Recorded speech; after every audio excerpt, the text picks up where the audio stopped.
अस्सलाम वालेकुम। ये एक तारीख़ी हकीकत है कि जब दो नए अफराद या मुख्तलिफ़ तहज़ीबों के लोग एक दूसरे से मुतारिफ़ हुए तो उनके दरमियान ज़रूरियात ज़िंदगी की तकमील और बातचीत के नतीजे में एक नई तहज़ीब व ज़ुबान की राह हमवार होने लगी, जो बातदरीज किसी मुल्क व कौम की तहज़ीब व सकाफ़त और इल्म व अदब का हिस्सा बनकर उस मुल्क व कौम की तरक्की और खुशहाली का ज़रिया साबित हुई। ऐसे ही मेल जोल आपस के ताल्लुकात के नतीजे में उर्दू ज़बान की राह हमवार हुई। उर्दू तुर्की ज़बान का लफ्ज़ है जिसके मानी लश्कर के हैं।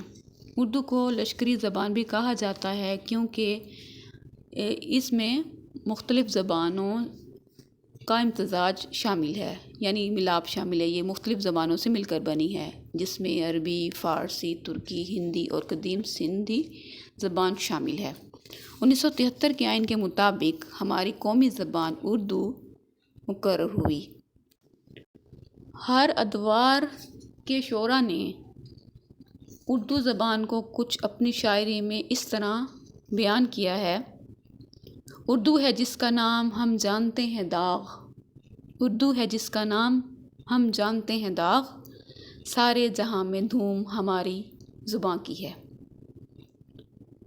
आगे देखें, बात करने का हसीन तौर तरीका सीखा, बात करने का हसीन तौर तरीका सीखा, हमने उर्दू के बहाने से सलीका सीखा।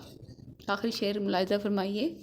सलीके से हवाओं में जो खुशबू घोल सकते हैं, सलीके से हवाओं में जो खुशबू घोल सकते हैं, अभी कुछ लोग बाकी हैं जो उर्दू बोल सकते हैं। आगे हम देखते हैं कि उर्दू ज़बान में कवायद किसे कहते हैं और इसकी क्या अहमियत है।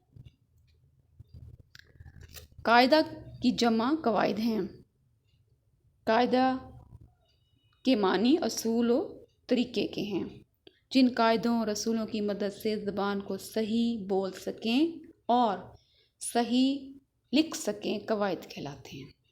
इसीलिए हर ज़बान को सही तरीके से बोलने और सीखने के लिए कवायद की ज़रूरत होती है।